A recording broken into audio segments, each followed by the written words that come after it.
तो hey guys, तो finally war 2 से लीक निकल के आई है। तो वॉर 2 से जब से लीक फुटेजेस सामने आई है तब से सब लोग एक ही बात कह रहे हैं, अब क्या मार डालोगे क्या। तो बॉस आज हम बात करने वाले हैं वॉर 2 के लीक फुटेजेस के ऊपर। और दूसरी सबसे मेजर अपडेट बाहर निकल के आई है वो है पठान 2 के विलन को लेके कि वो वापिस आ रहा है। और थर्ड नंबर हमारा सबसे फेवरेट जूनियर एनटीआर के ऊपर से खबर निकल के आई है वॉर 2 के अंदर विलन का रोल नहीं प्ले करेंगे। So without wasting time let's get examine boys। तो सबसे पहले बात कर लेते हैं वॉर 2 के फुटेजेस के ऊपर। अब जो इसकी जो फुटेजेस निकल के आई है, अब ये आपको दिखने में तो नॉर्मल लगेगी, लेकिन कहीं से भी ये नॉर्मल है नहीं। तो अगर आप इसके फुटेजेस को ध्यान से एग्जामिन करोगे तो आपको एक चीज पता चलेगी कि ये जो इसने कपड़े पहने हैं, मतलब कि फुल स्लीव और ऊपर से बुलेट प्रूफ जैकेट, ये कोई नॉर्मल कपड़ा नहीं है। तो अगर आपने वॉर मूवी देखी है तो आप एक मिशन के दौरान कबीर को यही सेम कपड़ा पहनते हुए देख सकते हैं। और ये वही मिशन है जब रिजवान लिहासी के एक मोहरे को मारने के लिए ऋतिक ने यही सेम ड्रेस पहना हुआ था। तो यहाँ पे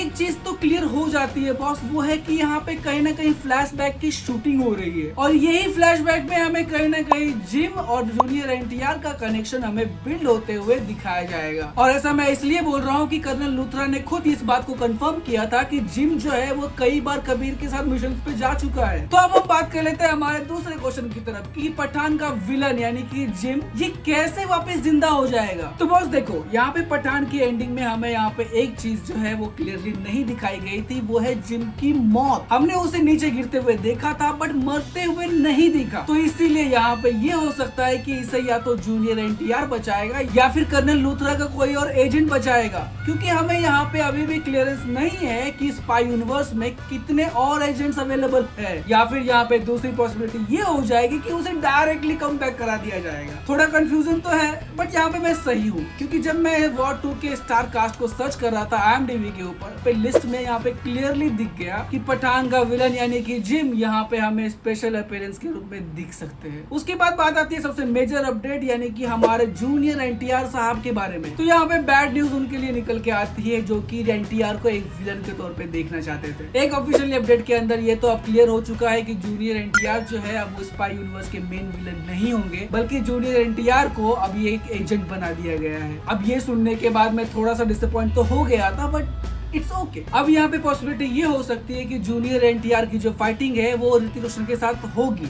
लेकिन किसी मिसअंडरस्टैंडिंग की वजह से या फिर किसी अनवांटेड रीजन की वजह से हो सकती है, या फिर यहाँ पे ये हो सकता है कि उसे जबरदस्ती उसे फाइटिंग करवाया जाएगा। एक ऐसी सिचुएशन क्रिएट की जाएगी कि जिसके बाद भाई एनटीआर को फाइट करनी ही पड़ेगी ऋतिक के साथ। अब रही बात वॉर 2 के विलन को लेके, तो भाई यार वॉर 2 का विलन अब होगा कौन? तो इसका जवाब तो हमें टाइगर 3 के एंडिंग में ही मिल गया था। कर्नल लूथरा ने खुद इस बात को कंफर्म किया था कि ना तो विलन का कोई फोटो है और ना ही उसका कोई नेम है, वो एक अंधेरी के जैसा है। तो यहाँ पे प्रोबेबली ये हो सकता है कि ये जो अंधेरा है ये कोई और नहीं बल्कि कोई एआई है। इट मींस कि यहाँ पे आपने एक चीज तो देखी होगी कि मिशन इम्पॉसिबल में भी यहाँ पे सेम टैक्टिक्स यूज किए गए थे कि जो विलन था वो यहाँ पे कोई पर्सन था ही नहीं बल्कि एक एआई था, एक ऐसा एडवांस एआई जिसके पीछे की लोग पागल थे कि भाई यार अगर वो किसी के भी हाथ लगा तो वो दुनिया को बर्बाद करने की ताकत रखता है। लेकिन इस बात के चांसेस बहुत ज्यादा कम है कि मेकर सेम स्टोरी को रिपीट करेंगे। तो अगर यहाँ पे विलन कोई पर्सन हुआ तो मार्वल के जैसे ही हमें यहाँ पे थेनोस की थोड़ी थोड़ी शॉर्ट्स हर मूवी में दिखाई जाएगी। तो भैया मैं तो बहुत ज्यादा एक्साइटेड हूँ स्पाई यूनिवर्स के थेनोस को देखने के लिए। आपका क्या ओपिनियन है मुझे नीचे कमेंट में जरूर बताना, और ऐसे ही अमेजिंग वीडियोस को देखने के लिए हमारे चैनल को लाइक सब्सक्राइब करना बिल्कुल मत भूलना। तो इसी के साथ मैं लेता हूँ अलविदा और मिलते हैं एक और नेक्स्ट वीडियो में। Bye bye.